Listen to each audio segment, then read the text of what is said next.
Hello guys, আজকে মায়ের হাতে স্পেশাল পটল পটল পনির।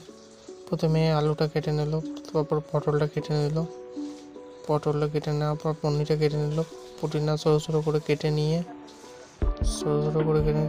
ভালো করে সাইজ করে, তারপর মিক্সিংয়ে মশলা গুঁড়ো করলো। মশলা গুঁড়ো করার পর তেল দিল। তেল দেওয়ার পর নুন দেওয়ার পর নেড়ে নিল।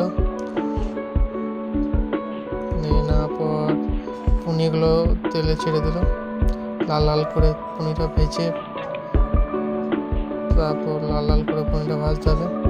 এরকম দ্বারা বাড়িতে রান্না করবেন। ঢাকা দিয়ে দিল।